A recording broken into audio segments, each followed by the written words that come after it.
For a typical middle class Indian family, an iPhone is overpriced, and so for a typical middle class YouTuber, it's a fairy tale. Until now, finally an iPhone 12, and I'm so excited to share the news with you with some channel announcements. But before that, let's see how good the purchase is, shouldn't we? I'm born an Android fan and still am. Its wide acceptance, features and above all, budget-friendly smartphones running the same always attracted a lot, including me. As you guys might know, I have been reviewing and creating content on and for Android for years now, and I think I'm at the right position to review it. So hey guys, welcome back to a new video, and today we are reviewing an iPhone 12 after months of its release. Is it still good enough? Should you wait for the 13 or 14 or whatever it's called? And above all, is it good enough in the eyes of an Android fanboy? Once again, my name is Neville, you're watching this on Neville Studios. If you're new here, please subscribe. Without any further ado, let's move on with the video. Apple is a company that didn't face a lot of competition as they went straight to the flagship rather than aiming for the budget segment, which makes it crucial to analyze the same with the same perspective. And talking about the unboxing experience, it is what should be called a true flagship unboxing. I did really notice their effort in making an environmental friendly packaging, but the no charger issue nearly killed me. For a person like me who doesn't even have a lightning port supported brick, it's really hard. What Apple should have done is that they could have made an option so that if the buyer is interested in getting a charger, they should have supplied it separately but for free. That's true flagship professionalism. Coming to the physical appearance, I've seen a lot of people screaming about the notch, and trust me, it doesn't really matter. It's big, it's feared, but it packs a lot of cool stuff that other companies can't even imagine to offer.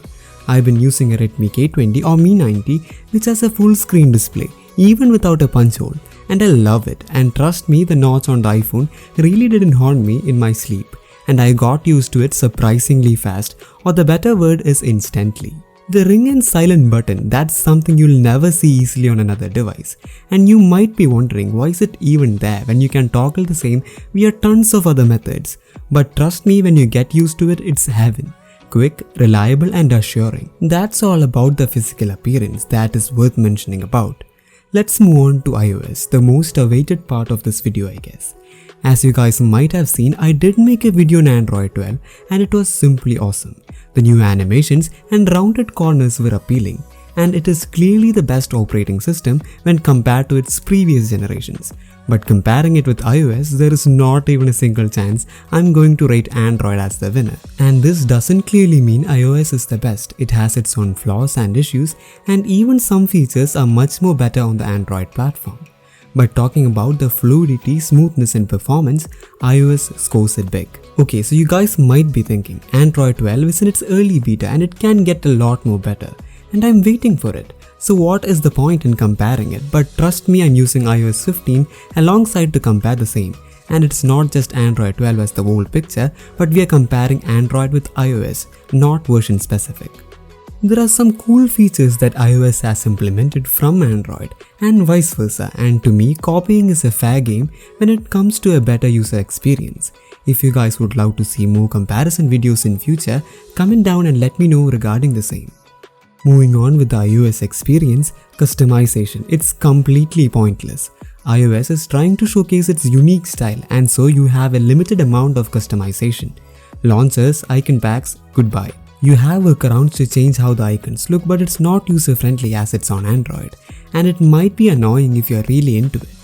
Control center is something nice, and it's really different from the quick settings, but the functionality remains the same. The notifications, notification summary on iOS 15, app library, app store and everything has its unique Apple touch, which makes it perfect. Face ID is incredible, and that is something you'll truly appreciate when you switch from Android. It works even in pitch dark, which is mind-blowing, but you're missing fingerprint sensor and pattern lock, which is really sad.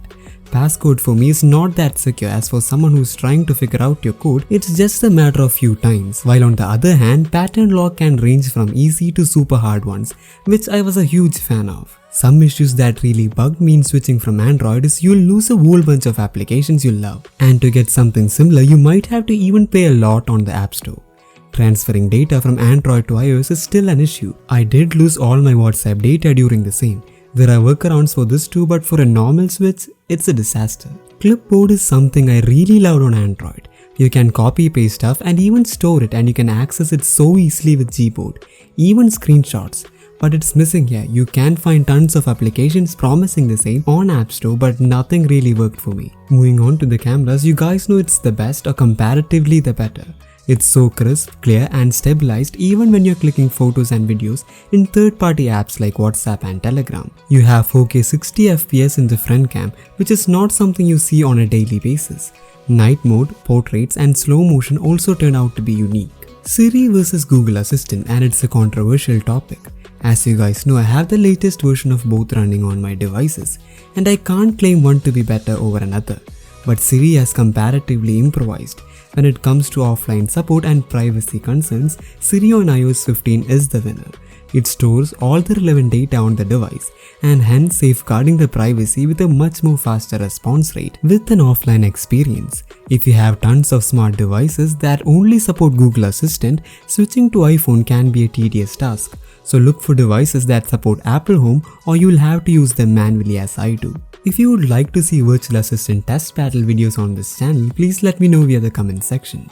FaceTime and iMessage has drastically improvised with iOS 15, even allowing you to call and conduct meetings with your Android friends, which is still in the early beta, but you can expect it pretty soon. The noise isolation and portrait mode works incredibly well, and that too with third-party apps like WhatsApp, Snapchat, Google Meet and more. It can isolate the background really well. I have tested it like several times and the result is incredible.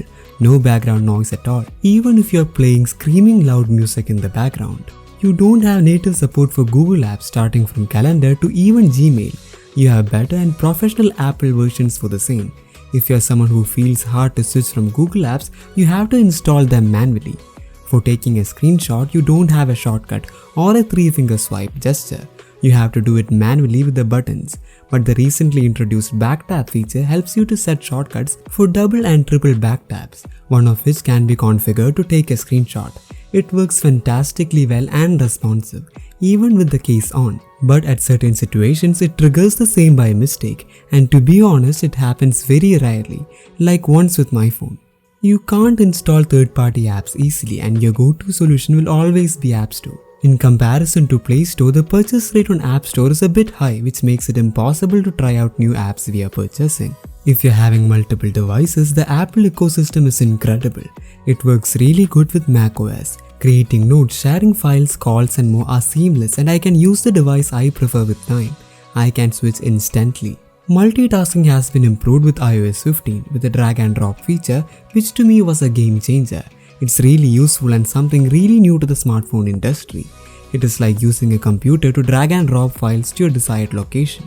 Charging is an issue. It is not slow, but it is not so super fast compared to other smartphones out there. You have MagSafe wireless charger, which tends to charge your device comparatively better, but if you're buying an iPhone for the first time, you'll have to buy a charging brick and a wireless charger, which are sold separately, which is not that cost efficient. So concluding the video, iPhone and iOS is something that's unique, and so it is meant for really unique people who loves being limited and at the same time loves to see everything in complex and professional aspect. While on the other hand, if you are a customization freak, loves to tweak a lot, wish to have unlimited freedom on your device and wide acceptance, Android is your pick, and it's getting better day by day. Why iPhone 12 and should you wait? iPhone 12 lineup packs a new Bionic chipset from Apple, which is incredibly fast, and I don't expect something this better in coming out in years, which is missing on the iPhone 11 lineup. It also has Dolby Vision in its camera system, which makes it even better. Should you wait for the next model? And this question is tricky, as we can't expect what Apple has in mind. Leaks and rumors are spreading over the internet, suggesting a smaller notch and a fingerprint sensor with a much more better display, and to me these things really didn't matter. So if you're interested in these features, better wait. And also there might be a price drop for the same with the new lineup release. iPhone 12 is just another perfect smartphone from Apple, and I loved every bit of it, which makes me more productive. But is it worth for the price they are selling it for? You can get a pre-owned car here in India for the same price and much more things. iPhone is a flagship and I get it, but I think they could improve the pricing a bit, as this much money is not worth spending for a smartphone. And that too for something which doesn't have a charger in the box, pun intended. Moving on to the channel announcement, we have an iPhone to compare, which is a big deal when coming to Android and iOS comparisons and more. If you guys are frustrated about am I switching, you shouldn't have to worry because I'm going to use both my devices because I love them equally one to one, and I will be introducing iOS detailed videos and series to welcome a whole bunch of iOS users to our N3 community. So if you're new here, smash the subscribe button to enjoy more similar awesome content. That's it guys for this video. Hope you liked it. If so, please share this video with your friends and family.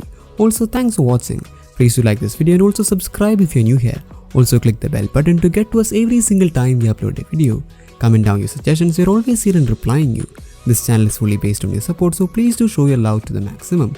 I put my heart and soul in making these videos, so please do support us. This is me Neville, you're watching this on Neville Studios. Let you have an amazing time ahead. Signing out. Peace.